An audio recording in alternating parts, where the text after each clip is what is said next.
கொலைக்கு பின்னர் சம்பவத்துக்கு பின்னாலே பாஜகவுடைய தலைவர்கள் இருப்பார்கள் என்கிற செய்தியை இங்கே சில பேர் சொன்னார்கள்.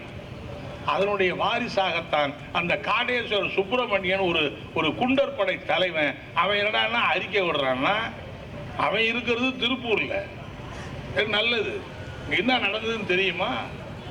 எப்படி நடந்ததுன்னு தெரியுமா? அவன் அறிக்கை விடுறான், கம்யூனிஸ்டுகள் பெண்களை வைத்து பிழைப்பு நடத்துகிறார்கள். என்ன கம்யூனிஸ்டுகள் பெண்களை வைத்து பிழைப்பு நடத்துகிற கட்சியா? பாதிக்கப்பட்டு உயிருக்கு மல்லாடுகிற அவர்களை பாதுகாக்கிற அந்த வரலாற்று கடமையைத்தான் கம்யூனிஸ்டுகள் செய்தார்களே தவிர வேற என்ன செய்தோம்? நாங்களா போய் கூப்பிடல. அவர்கள் வந்தார்கள், தங்க வைத்தோம், பாதுகாப்பு கொடுத்தோம், இந்த குண்டர்களுக்கு பாதுகாப்பு கொடுத்தோம். இன்னைக்கு வேறு இடத்துல பாதுகாப்பாக வைத்திருக்கிறோம். ஆகவே இன்னைக்கு பிஜேபி காரர்கள், RSS, இந்து முன்னணி அமைப்புகள் தலைவர் தயாராக இன்னைக்கு இறங்கி விட்டார்கள். தமிழ்நாட்டிலே ஒரு அமைதியான ஆட்சி இருக்கக்கூடாது. தமிழ்நாட்டிலே ஒரு மக்கள், அடித்தட்டு மக்களுக்கு பாதுகாப்பான ஒரு அணி இருக்கக்கூடாது. எனவே தமிழ்நாட்டிலே இந்து முன்னணி தலைமையிலே கலவரத்தை உண்டாக்கினாலும் ஆச்சரியப்படுவதற்கு இல்லை.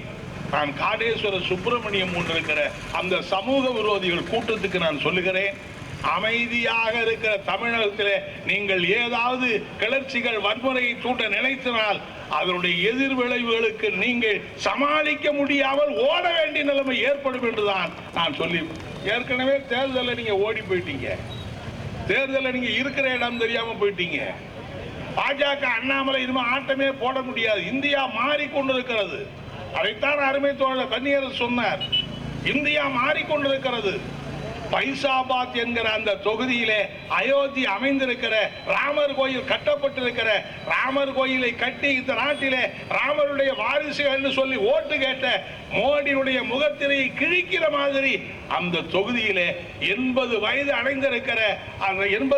அடைந்திருக்கிற ஒருவர் தலித் வகுப்பை சேர்ந்தவர் நாடாளுமன்ற உறுப்பினராக தேர்ந்தெடுக்கப்பட்டிருக்கிறார் என்றால் ஒரு பொது தொகுதி.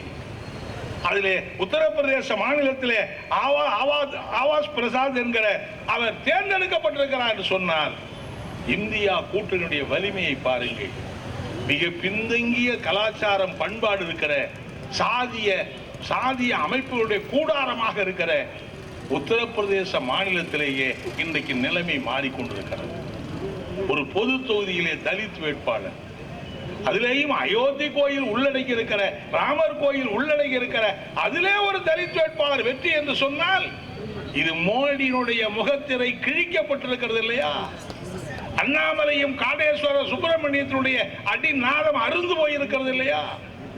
அப்படிப்பட்ட நிலைக்கு முன்கூட்டியே தமிழ்நாடு வழிகாட்டி கொண்டிருக்கிறது. எனவேதான் நாங்கள் இந்த நேரத்தில் கேட்டுக்கொள்கிறோம், இந்த சாதியை பயன்படுத்தி, வர்ணாசிர தர்மத்தை பயன்படுத்தி நம்முடைய பிளவுபடுத்த பார்க்கிறார்கள். நம்முடைய மரியாதைக்குரிய நம்முடைய நாகை திருவள்ளுவர் சொன்னாரு, சாதி அரசியல் சட்டத்துக்கு முன்னால் எல்லாரும் சமம். சாதியின் பெயராலே, இனத்தின் பெயராலே, மொழியின் பெயராலே, பாலினத்தின் பெயராலே பாகுபாடு காட்டுவது சட்டப்படி குற்றம் என்று சொன்ன அம்பேத்கர் வகுத்தளித்திருக்கிற அந்த சட்டத்தை நீக்கிவிட்டு வர்ணாசிர தர்மத்தை அரங்கேற்ற முயற்சித்திருக்கிற ஒரு சதிகார கூட்டம் தான் பாஜக. இன்றைக்கு அவருடைய கனவு பலிக்கவில்லை, அவருடைய ஆசையிலே மண் விழுந்திருக்கிறது. எனவே இருந்தாலும் தளர மாட்டார்கள். சமூகத்திலே சாதியை ஏற்றத்தாழ்வை உருவாக்க பார்க்கிறார்கள். மேல் சாதி கீழ் சாதி என்கிற பாகுபாட்டை உருவாக்க பார்க்கிறார்கள். பரப்பாலே ஒருவன் உயர்ந்தவன், பரப்பாலே ஒருவன் தாழ்ந்தவன் என்கிற இல்லாத ஒன்றை இட்டுக்கட்டு செய்கிறார்கள். ஆனால் மேடையிலே இருக்கிற நம்முடைய இந்தியா கூட்டணி தலைவர்கள் சாதியை ஏற்றத்தாழ்வுகள் கூடாது, பிறப்பாலே எல்லாரும் சமம் என்கிற அந்த அரசியல் சட்ட கோட்பாடுகளை தூக்கி பிடிக்கக்கூடிய அந்த மகத்தான தலைவர்கள் தான் இந்த மேடையிலே இன்றைக்கு கண்டனத்தை முழங்கிக் கொண்டிருக்கிறார்கள் என்பதை நான் தெரிவித்துக் கொள்கிறேன். இன்னொன்றையும் நான் சொல்ல விரும்புகிறேன், இது ஏதோ இதுக்கு மட்டுமல்ல, இந்த அடித்தட்டு மக்களுக்காக ஒதுக்கப்பட்டிருக்கிற நிலங்கள், ஒரு காலத்திலே வெள்ளைய ஆட்சி காலத்திலே பஞ்சமர்களுக்காக ஒதுக்கப்பட்டிருக்கிற, பட்டியலின மக்களுக்காக ஒதுக்கப்பட்டிருக்கிற பல லட்சக்கணக்கான ஏக்கர் நிலத்தை இன்றைக்கு பல பேர் பறிமுதல் செய்து வைத்திருக்கிறார்கள். அந்த நிலங்களை எல்லாம் மீட்க வேண்டிய பெரிய பணி நமக்கு முன்னாலே இருக்கிறது. அந்த நிலங்களை எல்லாம் மீட்டு பட்டியலின மக்கள் கையிலே ஒப்படைக்க வேண்டிய அந்த பெரிய பணி நமக்கு முன்னாலே இருக்கிறது.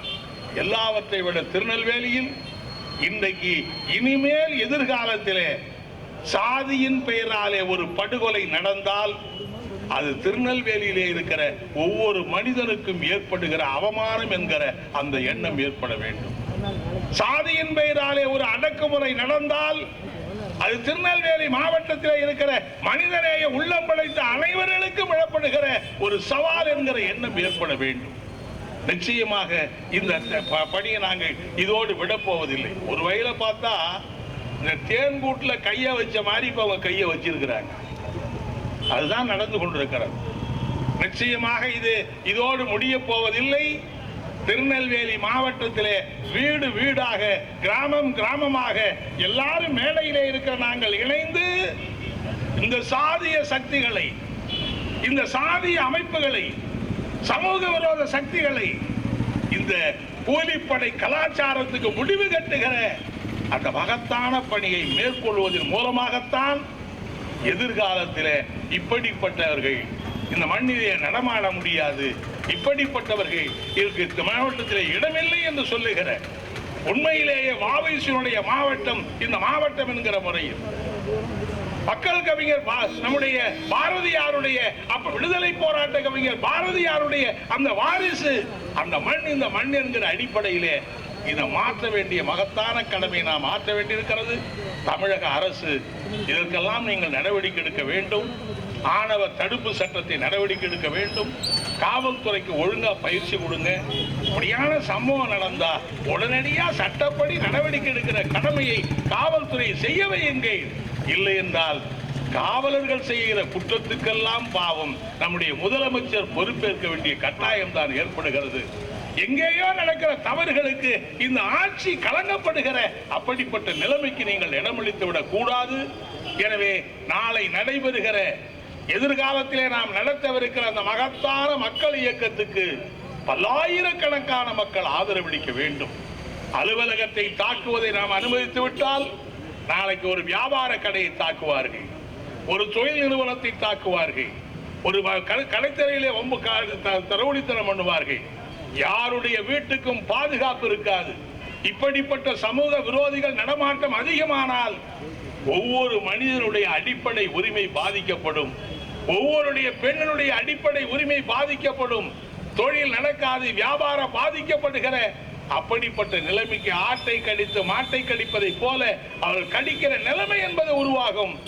எனவே இது ஏதோ அங்க நடந்தது, ஒரு தாட்சாயணிக்கு நடந்தது, ஒரு மகனுக்கு நடந்தது, ஒரு சிபிஎம்க்கு நடந்ததுன்னு பார்க்காதீங்க. ஒரு கவிஞர் சொன்னான், அடுத்த தெருவிலே தாக்குதல் நடத்தினான், நான் அமைதியா இருந்தேன். அடுத்த தெருவில் தானே தாக்குதல் நடத்துறான்னு.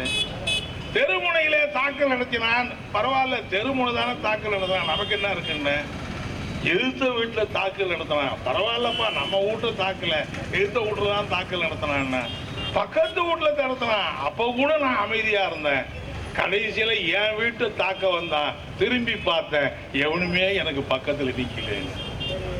எனவே இன்றைக்கு சமூகத்திலே ஒரு தீப்பொறியை வீசி இருக்கிறார்கள், ஒரு தீப்பந்தத்தை வீசி இருக்கிறார்கள்.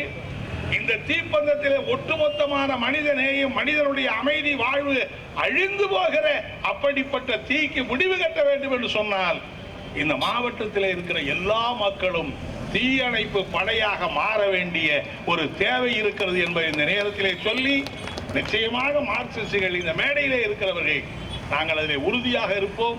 எங்களை பொறுத்தவரை சொன்னார் இங்கே நம்முடைய நாகை திரு நம்முடைய நம்முடைய நம்முடைய ஜக்கைன் அவர்கள் சொன்னார்கள், மார்க்சிஸ்ட் கம்யூனிஸ்ட் கட்சியை பொறுத்தவரையிலே எப்போதுமே அடித்தட்டு மக்களுக்கு பக்கபலமாக இருக்கிற, உழைப்பாளி மக்களுக்கு பக்கபலமாக, அரசியல் வேறுபாடுகள் கூட இருக்கலாம்.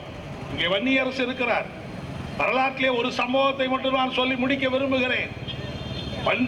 நம்முடைய விடுதலை சிறுத்தைகள் கட்சி ஒரு சமூக அமைப்பாக மட்டுமே இருந்தது, அரசியல் கட்சியாக மாறி ஒரு நேரத்திலே தேர்தலை சந்தித்தார்கள். சிதம்பரம் தொகுதியிலே போட்டியிட்டார் திருமாவளவன்.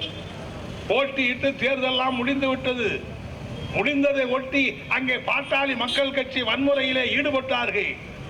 அப்போது மாவட்ட ஆட்சித்தலைவர் ஒரு உத்தரவு போட்டார். என்னவென்று சொன்னால், இந்த தொகுதியிலே போட்டியிட்டு இருக்கிற திருமாவளவன் கடலூர் மாவட்ட எல்லைக்குள்ளே வரக்கூடாது, இங்கே அமைதியற்ற நிலைமை இருக்கிறதுனாலே அவர் வரக்கூடாது என்று ஒரு தடை உத்தரவை திருமாவளவனுக்கு போட்டார்கள். அந்த தேர்தலில் நாங்கள் இருக்கிற அணி வேறணி, திருமாவளவன் இருக்கிற அணி வேறணி. அவரை எதிர்த்துதான் நாங்கள் போராடினோம், எங்களை எதிர்த்துதான் அவர் போராடினார். ஆனால் ஒரு வேட்பாளரை மாவட்டத்துக்குள்ளேயே நுழையவிடக் கூடாது என்கிற அந்த உத்தரவு வருகிற போது அரசியல் அணிகள் எந்த அணியாக இருந்தாலும் பரவாயில்லை என்று அதை முதலிலே எதிர்த்து அந்த உத்தரவை கிழித்து எறிவதற்கான போராட்டத்தை நடத்தியது மார்க்சிஸ்ட் கம்யூனிஸ்ட். எல்லாரும் கேட்டாங்க, ஏங்க அவரு அந்த அணி தானே, உங்களுக்கு என்னங்க? எந்த அணியா இருந்தான்னா ஒரு மனிதனுடைய அடிப்படை உரிமையை பறிக்கலாமா? ஒரு மனிதனுடைய ஒரு வேட்பாளருடைய அடிப்படை உரிமையை பறிப்பது எப்படி சரி? எனவே அரசியல் என்பது வேறு, மனிதனுடைய அடிப்படை உரிமை என்பது வேறு. அதே போல்தான் தமிழகத்தில் நடந்திருக்கிற தீண்டாமை கொடுமை, தலித் மக்களுடைய கொடுமை, காவல்துறை அநியாயங்கள், அட்டூழியங்கள் எங்கே நடந்தாலும் அங்கே ஒரு தீயணைப்பு படையை போல உடனடியாக சென்று களத்திலே போராடுகிற இயக்கமாகத்தான் மார்க்சிஸ்ட் கம்யூனிஸ்ட் கட்சி இருக்கிறதே தவிர, ஐயோ அந்த சமுதாயம் கூப்பிட்டுக்குமே, இந்த சமுதாயம் கோச்சிக்குமே, சமுதாயத்தில் ரொம்ப மைனாரிட்டியா இருக்கிறவங்களுக்கு நான் போய் கோர்ஸ் வச்சுனா எங்க ஊருக்கு 10 பேர் கூட இவருக்கா நின்று நீங்க என்ன? எங்களுக்கு வாக்கு முக்கியம்தான். ஆனால் வாக்குக்காக ஒரு மனிதனுடைய அடிப்படை உரிமையை தட்டி பறிப்பதை என்றைக்குமே மார்க்சிஸ்ட் கம்யூனிஸ்ட் கட்சி ஆதரித்தது கிடையாது.